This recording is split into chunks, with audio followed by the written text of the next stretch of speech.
Assalamualaikum warahmatullahi wabarakatuh. Kembali lagi teman-teman semuanya di channel Pondok Emas. Nah, pada video kali ini kita akan membahas bagaimana cara mewaspadai penipuan online agar tidak tertipu. Itu ada 7. Yuk di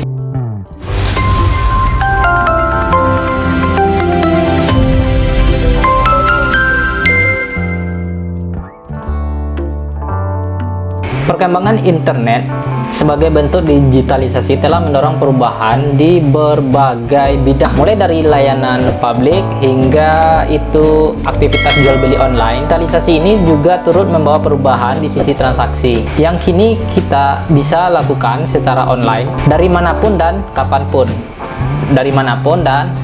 Dampak digitalisasi pun banyaknya penipuan online yang bermunculan, yang dimana sebagai calon pembeli harus mengetahui cara mewaspadai seperti di Facebook, Instagram, dan lainnya.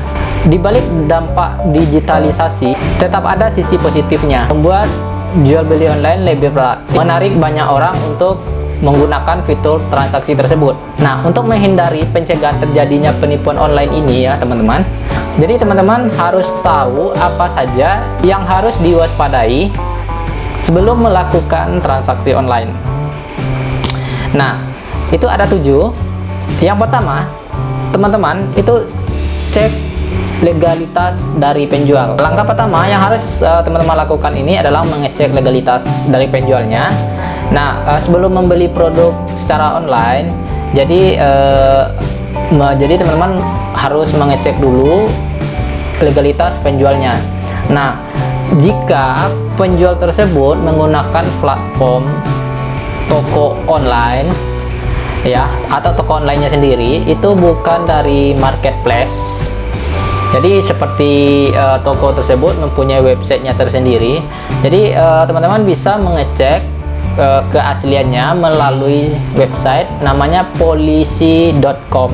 Nanti teman-teman bisa cari itu, masukkan link websitenya di dalam pencarian polisi online, nanti itu akan ketemu itu website tersebut terpercaya atau tidak. Yang kedua, curigai harga yang tidak wajar.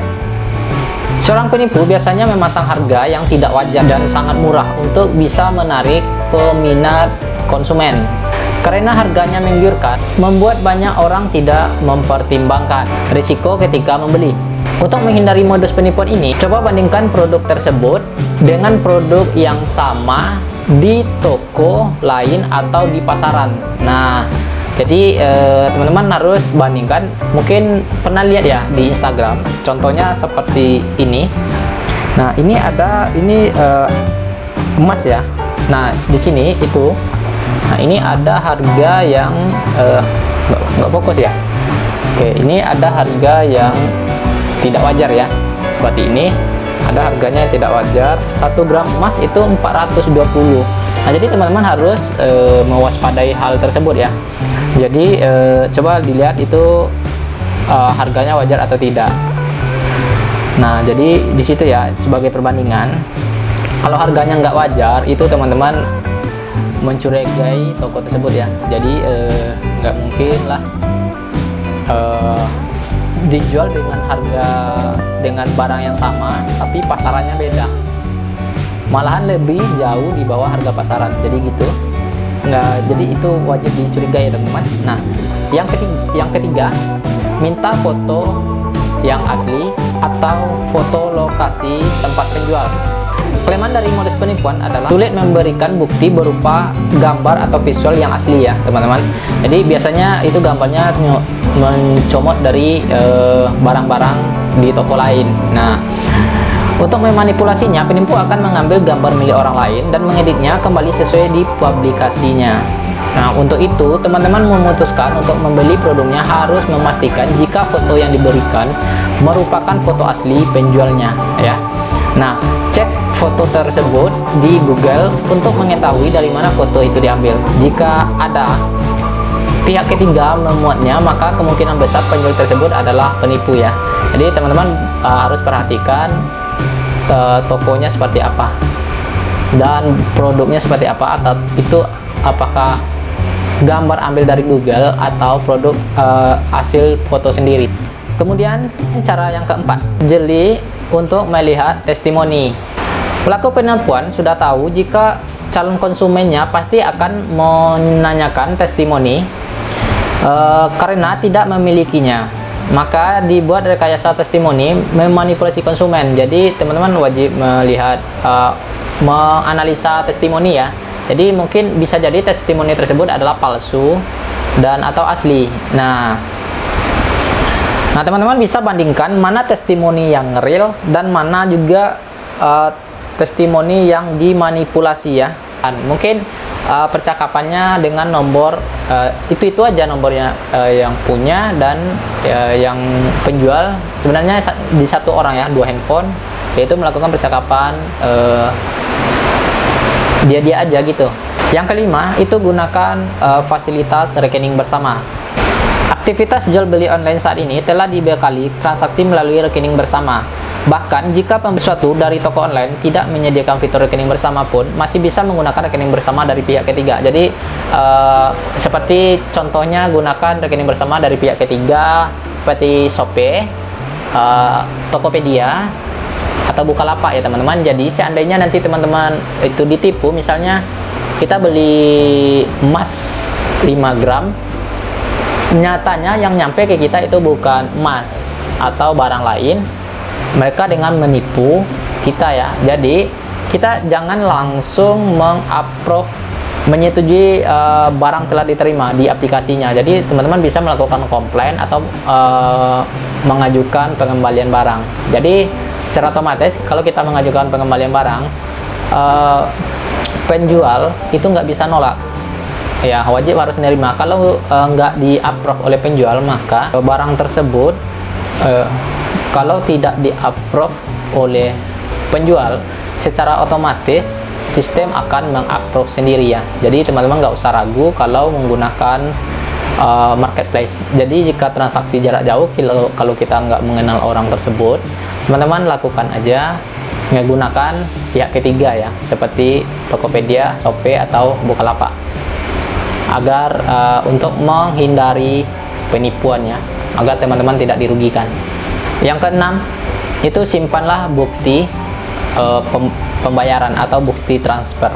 Jadi itu nanti teman-teman gunakan sebagai untuk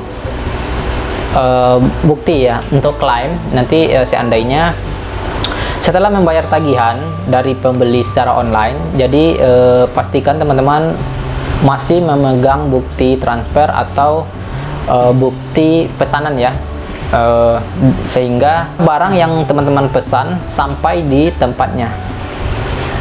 Nah ketika teman-teman merasa dirugikan, seperti tidak mendapatkan apa yang harus teman-teman dapat ya, maka dengan bukti transfer tersebut bisa memverifikasi penjual atau melaporkannya. Nah seperti itu ya. Nomor terakhir, ke-7, secepatnya minta nomor resi setelah transaksi. Biasanya menandakan sesuatu yang direncanakan.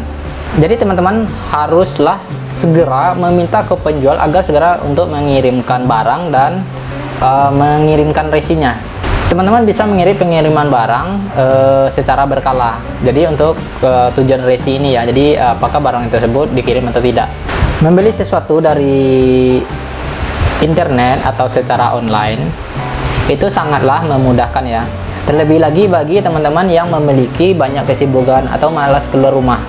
Nah, namun setiap kali melakukan pembelian secara online, teman-teman harus memperhatikan risiko yang memungkinkan terjadi agar terhindar dari modus penipuan yang hingga kini masih marak terjadi ya. Dan penipuan online ini itu sudah sering terjadi ya teman-teman, di manapun kabarnya. Jadi teman-teman harus tetap waspada ya. Jadi itulah cara-cara mewaspadai penipuan online ya. Ada 7 cara. Jadi teman-teman harus, pertama tadi kesimpulannya yaitu teman-teman cek legalitas penjual itu di website.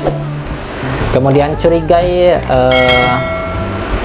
harga yang tidak wajar ya, curigai harga yang tidak wajar. Bukannya kita langsung percaya aja, kadang-kadang kan ada orang yang butuh uang memang dijualnya, kalau bisa lakukan COD. Itu kalau harganya di bawah harga pasar ya, itu patut dicurigai, kecuali teman-teman lakukan COD. Mintalah lokasi. Yang ketiga itu minta lokasi atau produk asli ya teman-teman, fotonya. Kemudian harus jeli melihat testimoni. Jadi kadang orang itu kan udah percaya gitu aja ya, kalau penipu ini memposting testimoninya, jadi membuat konsumen itu merasa tertipu jadinya, dan percaya begitu aja ya dengan melihat testimoni tersebut. Nah, karena testimoni ini itu kan bisa aja kita lihat di Google gambar ya, itu banyak itu.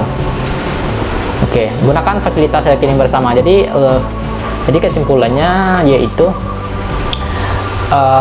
hal pada saat ini ya, jadi teman-teman biasakan gunakan rekening bersama ya. Jadi walaupun nanti dia menjual di Facebook, arahkan ke Shopee atau ke marketplace ya, Shopee, Tokopedia atau Bukalapak. Jadi arahkan ke sana. Jadi transaksi melalui marketplace lah, jangan transaksi langsung dengan penjual ya teman-teman.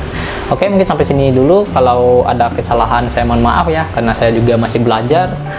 Dan semoga teman-teman jangan lupa di komen, like, dan subscribe. Komen apa aja ya, baik itu kritik atau apapun, silahkan di komen ya. Yang penting komen aja dulu di bawah, kemudian tekan tombol subscribe dan nyalakan tombol loncengnya. Oke, terima kasih. Assalamualaikum warahmatullahi wabarakatuh.